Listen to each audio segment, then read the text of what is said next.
Assalamualaikum warahmatullahi wabarakatuh. Halo semuanya, perkenalkan nama saya Alin Dianita Safira. Saya dari kelas 1B dengan NIM E1C02510050 dari Program Studi Pendidikan Bahasa dan Sastra Indonesia Fakultas Keguruan dan Ilmu Pendidikan Universitas Mataram. Dalam kesempatan kali ini, izinkan saya untuk mempresentasikan materi dari kelompok 7 atau dari kelompok saya yang berjudul Perubahan Makna dalam Mata Kuliah Linguistik Umum yang diampu oleh dosen pengampu Bapak Andra Adirianto, MA. Perubahan makna merupakan kajian penting dalam linguistik karena bahasa bersifat dinamis dan terus berkembang.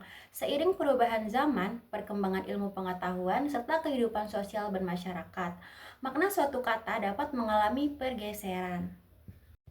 Dalam presentasi kali ini, saya akan membahas pengertian perubahan makna, faktor dan jenis perubahan makna, serta keterkaitannya dengan medan makna, komponen makna, dan kesesuaian semantik dan sintaksis. Kita masuk ke pengertian perubahan makna. Perubahan makna adalah proses bergesernya makna suatu kata dari makna awal menuju makna yang baru. Perubahan ini tidak terjadi secara tiba-tiba, melainkan berlangsung secara bertahap sesuai dengan penggunaan bahasa dalam masyarakat. Nah, secara sinkronis, makna sebuah kata cenderung tetap dalam suatu masa tertentu. Namun, secara diakronis, makna dapat berubah seiring berjalannya waktu. Oleh karena itu, makna suatu kata yang digunakan pada masa lalu bisa berbeda dengan masa yang kita pahami pada saat ini. Hal ini menunjukkan bahwa bahasa tidak bersifat statis, melainkan terus berkembang mengikuti kebutuhan penuturnya. Selanjutnya, faktor-faktor perubahan makna.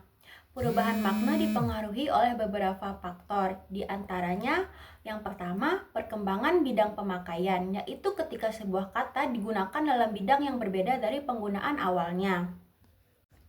Yang kedua, perkembangan ilmu pengetahuan dan teknologi yang menyebabkan munculnya makna baru pada kata lama. Ketiga, perkembangan sosial dan budaya, di mana perubahan nilai dan kebiasaan masyarakat turut memengaruhi makna kata tersebut. Keempat, pertukaran tangkapan indera, yaitu penggunaan istilah satu indera untuk menggambarkan pengalaman indera lain. Yang kelima, adanya asosiasi, yaitu keterkaitan makna kata dengan hal lain yang sering muncul bersamanya. Selanjutnya, jenis-jenis perubahan makna. Perubahan makna dapat dibedakan menjadi 3 jenis. Yang pertama, makna meluas, yaitu ketika makna suatu kata menjadi lebih umum. Kedua, makna menyempit, yaitu ketika makna suatu kata menjadi istilah khusus. Yang terakhir atau ketiga, perubahan makna total, yaitu perubahan makna yang sangat jauh dari makna asalnya. Selanjutnya, kita masuk pada contoh-contohnya. Contoh perubahan makna itu agar lebih mudah kita pahami bersama-sama. Berikut adalah contoh-contoh perubahan makna dalam kehidupan kita sehari-hari. Contoh makna meluas dapat dilihat pada kata saudara.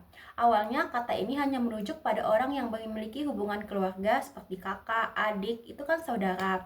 Namun kini kata saudara juga digunakan untuk menyapa orang lain di luar hubungan keluarga. Nah, contoh kedua itu makna menyempit terdapat pada kata sarjana. Dahulu kata ini berarti orang yang pandai atau cendekia. Sekarang maknanya lebih khusus, yaitu orang yang telah menyelesaikan pendidikan strata 1 atau S1. Nah, contoh yang ketiga yaitu perubahan makna total. Dapat dilihat pada kata pena. Awalnya pena berarti alat tulis kan? Kini kata pena juga digunakan untuk merujuk pada dunia kepenulisan atau profesi menulis. Misalnya sering kalian dengar seperti nama pena dari Tedelie, seperti itu nama pena istilahnya.